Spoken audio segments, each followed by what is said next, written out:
Hey guys, what's up? Ryan Dossey here with the second installment of Cash Flow in Cars. In this video, you're going to learn exactly how our team is making offers on all the properties we're buying. It's really the number one question I get asked through email is, how are we buying so many good deals off the market at such good discounts while the market's doing well?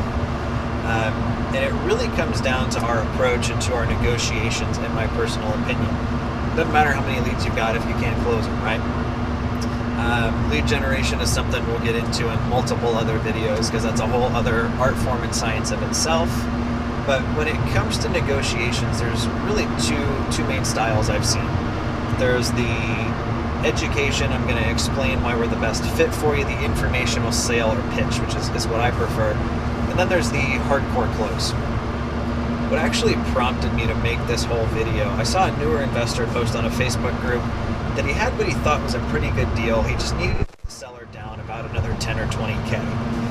Now, one of the comments on there was, well, your first mistake was leaving the kitchen table. You never leave without a signed deal. And that just isn't my style. It doesn't match my personality, and that hasn't worked as well for me.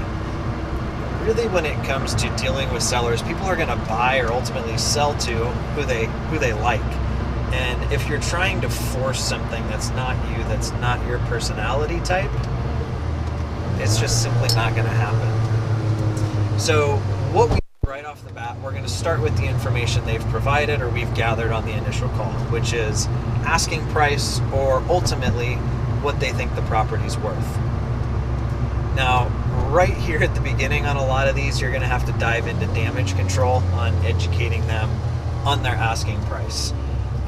A lot of the times when folks call in, they respond off marketing, they fill out a form, they really haven't put a ton of thought into what they think the property's worth or what they want to get out of it. It's much more of a, well, yeah, the neighbor told me this, or, I'd like to get that amount, that sounds nice.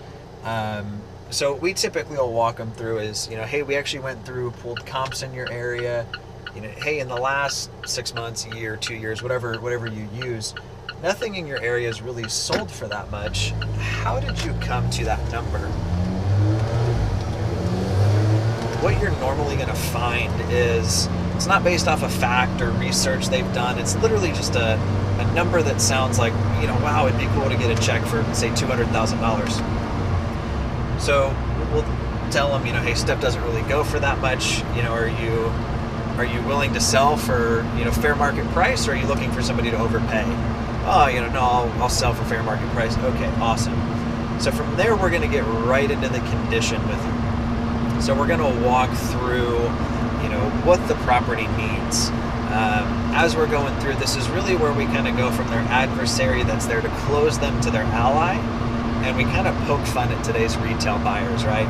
So, the problem with today's buyers, they've got no imagination. They want the open concept.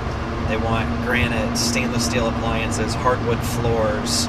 And as we're walking through, we just kind of go over those deficiencies. Hey, this property hasn't been remodeled in 10, 20 years. You haven't done X, Y, and Z.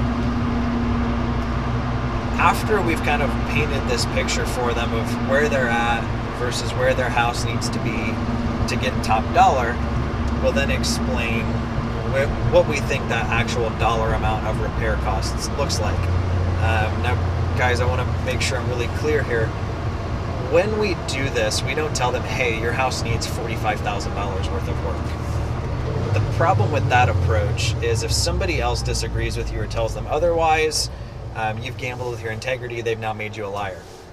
So how we explain it is, in order to get the property into the shape I want it in with my contractors, it's going to cost me about $45,000. Knowing that it's going to cost me that much and that we're trying to build a mutually beneficial deal or transaction here, what do you think is a fair sales price? Now, a lot of the times their answer will actually surprise you. It'll be where it's like a solid home run deal for you. Okay, awesome. Let's sign the papers. A lot of the times what they do, though, it's actually kind of funny because you can watch them do the math. They'll take their asking price, they'll subtract the cost of repairs and say, okay, perfect.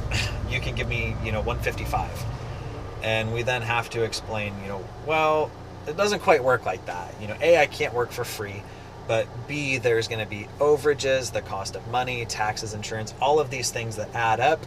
That doesn't make it as simple as that sounds. Can you do any better? Can you help me out anymore to try to get this done?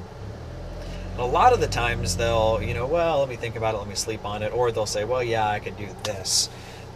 We just got a deal this week, actually. The 4 family I referenced earlier, guy called in, said he wouldn't take a penny less than $240. We got him for $160 using this approach. So I'm curious where those of you guys that are watching this, where you kind of fall on this spectrum. I think for me, I really care about the people that we're meeting with, and my goal is to leave them better than where we found them. So it feels a lot more like serving them, whereas I think just the used car salesman-y bad taste in my mouth of the, don't leave till the deal's signed really feels a little more like suckering them. But let me know your thoughts below. Let me know where you fall on this spectrum. Feel free to ask me any follow-up questions you guys have. If you haven't already, be sure to subscribe. We're putting one of these out every single week. I appreciate you guys. Thanks.